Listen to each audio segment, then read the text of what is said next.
Helen Yee here with Eyes on the Game. I'm here at the UFC Performance Institute being joined by the always lovely Claudia. Now, you are fighting UFC 231 against Nina Ansaroff. Can you kind of talk about that fight and how this training camp went?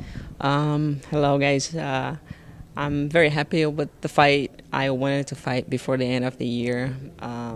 Actually, the day before the fight, it's my 30th year anniversary. I'm gonna be 30 years old the day before the It's fight. your birthday. Yeah, it's happy early birthday. Thank you. So I'm happy to be able to work, the day after my fight, and also get over and go celebrate the whole month with my family. My parents are coming from Brazil, and I'm really happy with it. Camp was great, no injuries. I feel good. I feel like that's a good fight for me, even though Nina, it's not a top-ranked fighter. She's still a great fighter, and she was the only one that stepped up when I needed to fight, so I'm good to go. Now, you are coming off a win over Carla Esparza, the former champion. She is coming off a 3-fight win streak, and she just beat Ronda Marcos. What did you think of her fight? It was a great fight. I felt like Ronda was kind of lost. She didn't know what to do. Nina, it's a good striker. She has a Taekwondo background, and I feel like Ronda was kind of lost. She didn't find a good range, and she didn't know what to do. But I thought it was a great fight. Now, what do you hope to capitalize in this fight? Nina is a good striker, but it's not a kickboxing match. It is MMA, and I feel like I'm more well-rounded. I'm stronger. I'm faster, and I feel like I'm gonna beat her in every area.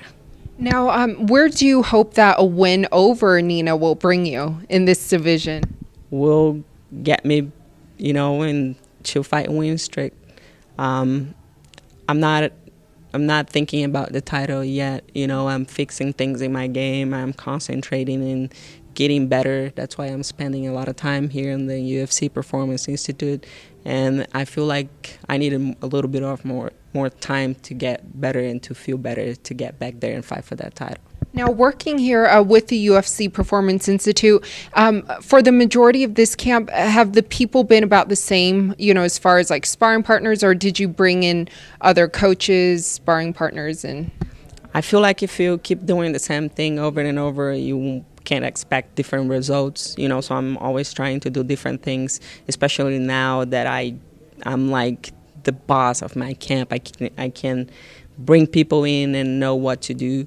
Before, I feel like when I was fighting for a team, when I was training a big team, I had to do what they want me to do. Now, with all the experience I have, with all that time in the game, I know what's good for me, and I have been changing everything the whole time.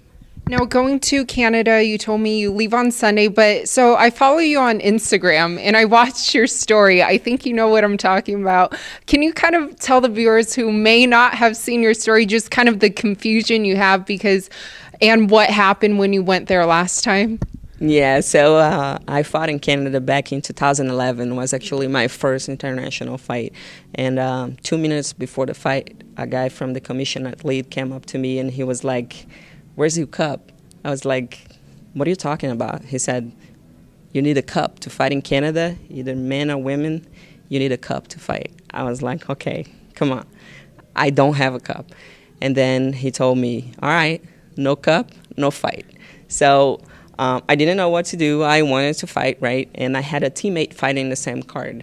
He fought like 20 minutes before me. And so I came up to him and I was like, "Dude, give me that cup right now. I got to go fight." He was like, "What are you saying?" I was like, "Just give me that cup." And so he went to the bathroom. He gave me his cup. And then a lady from the commission athlete followed me all the way back to the bathroom. And then she watched me. She actually watched me put that thing on. And then they cleared me and I went and fought. So my question was, it's 2018, 7 years after all that happened. Am I going to need a cup to fight or not? They told me I don't need it. They changed the rules. But anyway, I'm taking a cup with me just to make sure I'm going to be okay. Better safe than sorry. And then also on that card, it is your former rival, Joanna. She is fighting Valentina. How do you see that fight playing out?